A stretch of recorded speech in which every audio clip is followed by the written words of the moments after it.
Hey y'all, Caleb Goldsmith here from the Orient Society. Today me and Blake are down in the southern track and we're working up a timber cruise, doing some inventory in the southern track for a timber sale that we're going to do.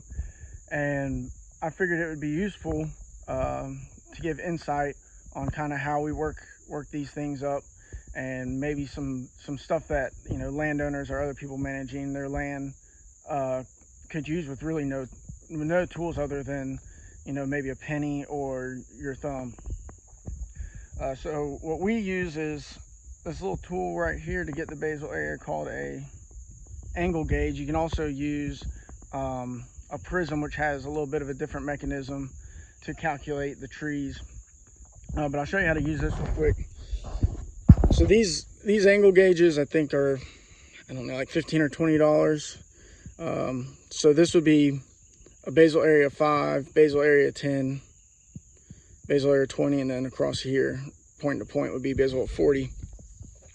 And actually, to backtrack a little bit, so basal area on a stand is basically all the trees, cross sectional area of a tree. When you cut a tree and you look straight down on the stump, that area at diameter, at breast height, will be your basal area. So we use this little tool to calculate that. So this will be a 10 basal area, and you just go around each tree. So if the tree takes up the whole area like this one does, you'd count that. So that would be 10. And then, so this one would be in, takes up the whole area, be 20. That one takes up the whole area, 30.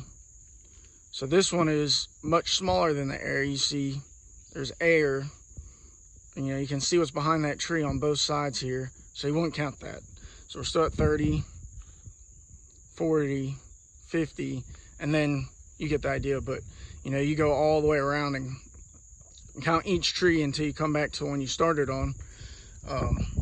And I just did this for this area, and the basal area was 190, which is pretty high. It's a young stand, so you'd expect that needs to be thinned.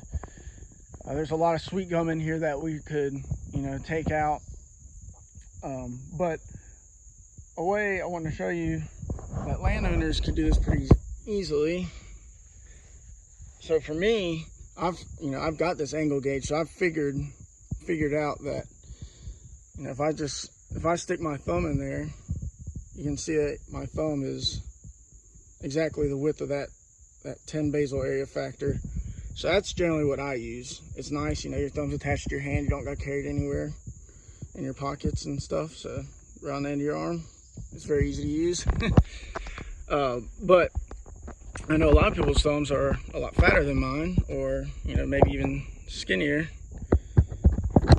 So you can also use a penny. Penny's the same width. So if you have a penny, you can come out here and do the same thing. If it's wider than that penny, then it's in. If it's skinnier than the penny, then it's out. So you just carry a simple penny in your pocket. You can get a rough estimation of what your basal area is of your forest stand, or your thumb, or you can use that penny to see how wide it would be on your thumb. Some people use their thumb, the width of their thumbnail. I got little skinny thumbs, I think, so I have to use the actual width, the whole width of my thumb.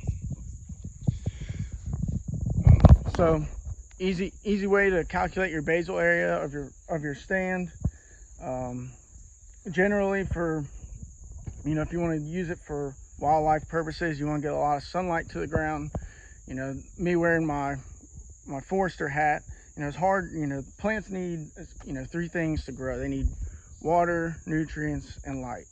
And in a stand, it's hard to efficiently manage and change the hydrology, or the nutrients of the soil long term. But it's pretty easy to change the light regime in a stand. So that's the easiest thing to manage. and your basal area is an easy way to gauge how much light is getting to the ground. And generally, if you're looking to manage just purely for wildlife and you want good habitat, you're generally aiming in the south for under 60 basal area, and you'll find that a lot of stands are well above that. And understand that some people need to make money off their trees and off their land, and that's just something you're going to have to balance out. Maybe thinning it down to, most people thin it down to 80 basal area, and you could probably work with that pretty well and balance the economic side with the wildlife side. And again, all this stuff depends on site, and what types of trees are there. Are they hardwoods or pine trees? Are they in the bottom on a sand hill? So all this stuff is going to depend. But this is just a nice way for landowners to know their forest a little bit better, and hopefully kind of be able to manage it better on their own and not have to rely on professional foresters to come in there as much. So that's what we're doing today, and thank you all for tuning in, and we'll see you next month.